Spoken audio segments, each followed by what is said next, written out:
Les bien-aimés, quand nous expliquons les Écritures, quand nous partageons avec vous le message de l'Évangile, quand nous vous exhortons, nous vous encourageons à vous attacher au Seigneur et à demeurer dans la voie du Seigneur, c'est parce que c'est la vérité. C'est la vérité telle que nous la voyons dans la Bible.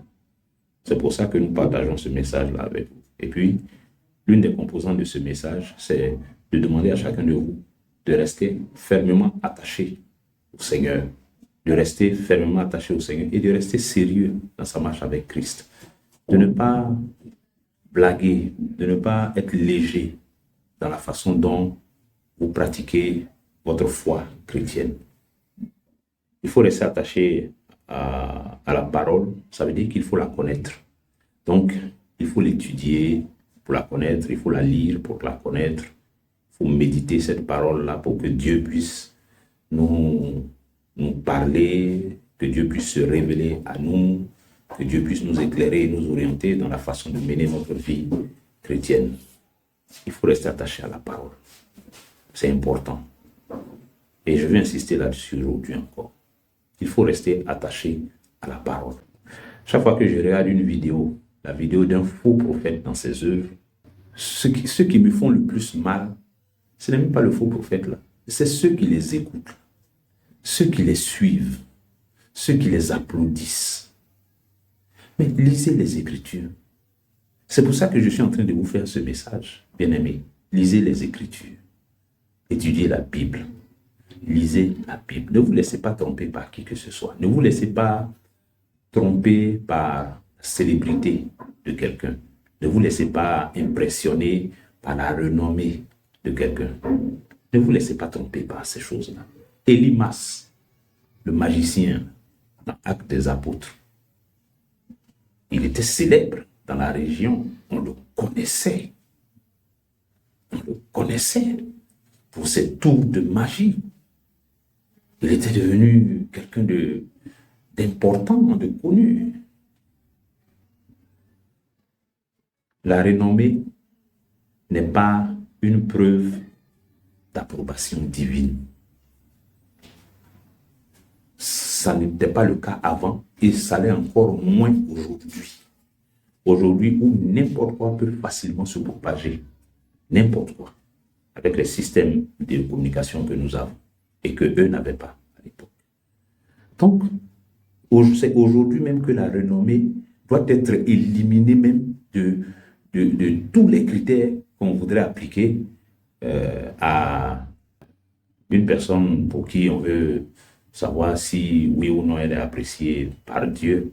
Mais la seule façon de savoir si quelqu'un est apprécié par Dieu, c'est d'entendre ce que la personne prêche et puis de voir ce que la personne pratique et de le mettre à la lumière des Écritures.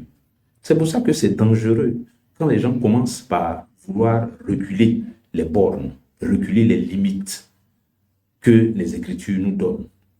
Ce n'est pas en vain que Dieu a fait ça. Ces choses ont été écrites pour notre instruction. C'est pour notre instruction que ces choses ont été écrites. Et elles participent à la construction de notre foi. Oui, je dis bien elles participent. Parce qu'en plus des Écritures, nous avons une vie spirituelle que nous menons conformément aux Écritures.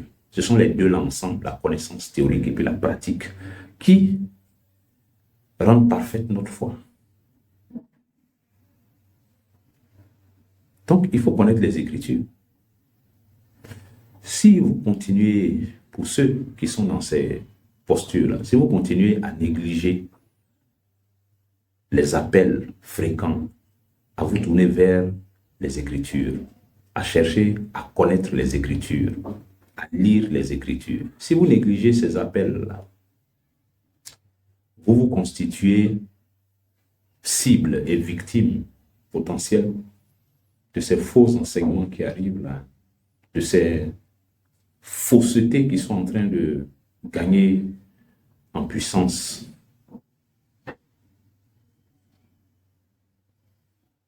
faut lire la Bible et puis s'en tenir à la Bible. Il faut lire la Bible et s'en tenir à la Bible. Il ne faut pas s'amuser à vouloir déplacer les bornes. Il ne faut pas s'amuser à vouloir aller au-delà de ce qui est écrit. Ce n'est pas ce que la Bible nous recommande. Les apôtres ne nous ont pas recommandé ça. Il faut voir quelle a été la pratique des apôtres. La pratique apostolique, elle a consisté à quoi? On ne peut pas dire non, l'église des apôtres, c'est ce qui correspondait à leur époque. Et que maintenant, notre époque, ça correspond à autre chose. Donc, il faut que nous, on crée cette autre chose-là. Ça n'a aucun sens. C'est un faux argument. Parce que la question que moi, je fais suivre quand quelqu'un me dit ça, c'est qu'est-ce qui, dans cette époque-là, existait, dans ce contexte-là, existait, qui n'existe plus aujourd'hui et qui fait qu'on ne peut pas rester dans le même modèle, mais qu'il faut changer le modèle. Où c'est? Quelle est la différence fondamentale qui justifie le changement de pratique avec le changement d'époque? Où elle est? Aucune. Les seuls changements qui sont justifiés dans les Écritures, dans notre pratique spirituelle, c'est le changement du sacerdoce. On est passé de l'ancienne alliance, le sacerdoce lévitique, à la nouvelle alliance, le sacerdoce selon l'ordre de Melchisédek, incarné par le Seigneur Jésus-Christ, qui est le souverain sacrificateur dans cette nouvelle sacrificature. Et désormais, c'est lui que nous suivons. C'est sa parole que nous suivons. Nous nous en tenons à sa parole et non plus à la parole qui était portée par le souverain sacrificateur selon l'ordre de Aaron, selon l'ordre de Lévi. Voilà le seul changement de paradigme qui nous entraînait dans une nouvelle pratique spirituelle. Mais en dehors de ça, on passe du 1er siècle au 4e siècle, au 10e siècle, au 20e siècle. Quel est le changement de contexte qui justifie que ce qui a été pratiqué par l'Église avec les apôtres, on ne puisse plus le pratiquer aujourd'hui? Qu'est-ce qui justifie? Quels sont les éléments qui justifient ça? Il n'y en a pas. Il n'y en a pas. Ce que l'Église a été, avec les Pierre, Jacques, Jean, ensuite avec les Paul, ainsi de suite, elle peut l'être encore aujourd'hui par l'action du même Esprit Saint qui est avec nous, qui est en nous et qui fait ce travail. Donc, il n'y a pas un nouveau contexte qui appelle une nouvelle pratique. Je dis toujours, en matière de vie chrétienne, il n'y a pas de vieille école et puis de nouvelle école. Nous sommes dans la même école. C'est un seul qui est le maître. Il n'a pas encore changé. On ne l'a pas encore remplacé. C'est Jésus qui est le maître. C'est lui le rabbi. Il n'y en a pas un autre. C'est sa parole qui nous a laissé là. C'est ça qui est la leçon que nous continuons d'étudier et que nous nous efforçons de mettre en pratique avec l'aide de son esprit qu'il nous a envoyé pour nous conduire dans toute la vérité. Voilà. Donc, on est dans la même école. Ce n'est pas une nouvelle école. Il n'y a pas une ancienne école et puis une nouvelle école. Non. Chrétien, c'est chrétien. Et nous sommes chrétiens à l'image de ce que ceux qui nous ont précédés dans la foi sont. Ce qu'ils ont pratiqué, c'est ça que nous pratiquons. Ce que nous les voyons faire, ce que nous les entendons dire, c'est ce que nous pratiquons aussi et que nous disons et que nous faisons, afin que le Dieu de paix soit avec nous. Voici les recommandations qu'ils nous ont données. Mais ils n'ont pas dit, ça c'est bon pour notre époque, mais viendra une époque où les choses devront évoluer et où vous devrez faire les choses autrement selon la conduite que l'Esprit va vous donner. Non, non. Il n'est pas venu pour faire l'Église, pour faire passer l'Église d'un modèle à un autre modèle. Pas du tout. Ce que l'Église a été à l'époque des apôtres, elle peut l'être encore aujourd'hui et elle doit l'être encore aujourd'hui sans s'encombrer de toutes ces lourdeurs, ces pesanteurs qui fatiguent inutilement et qui nous déroutent. Parce que le problème, c'est que dès l'instant où on se permet d'ajouter un seul élément, eh bien, chaque élément qu'on ajoute en attire d'autres. Et puis, de fil en aiguille, on se retrouve à faire des choses qui nous mettent loin du modèle que nous avons avec les apôtres.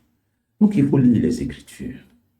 Il faut apprendre à aligner notre pratique chrétienne sur les Écritures et rien que les Écritures.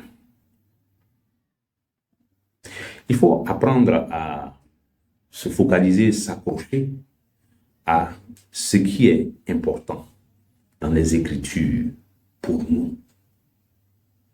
Et le Seigneur nous a révélé les choses qui sont importantes, qui sont nécessaires, qui sont capitales pour nous.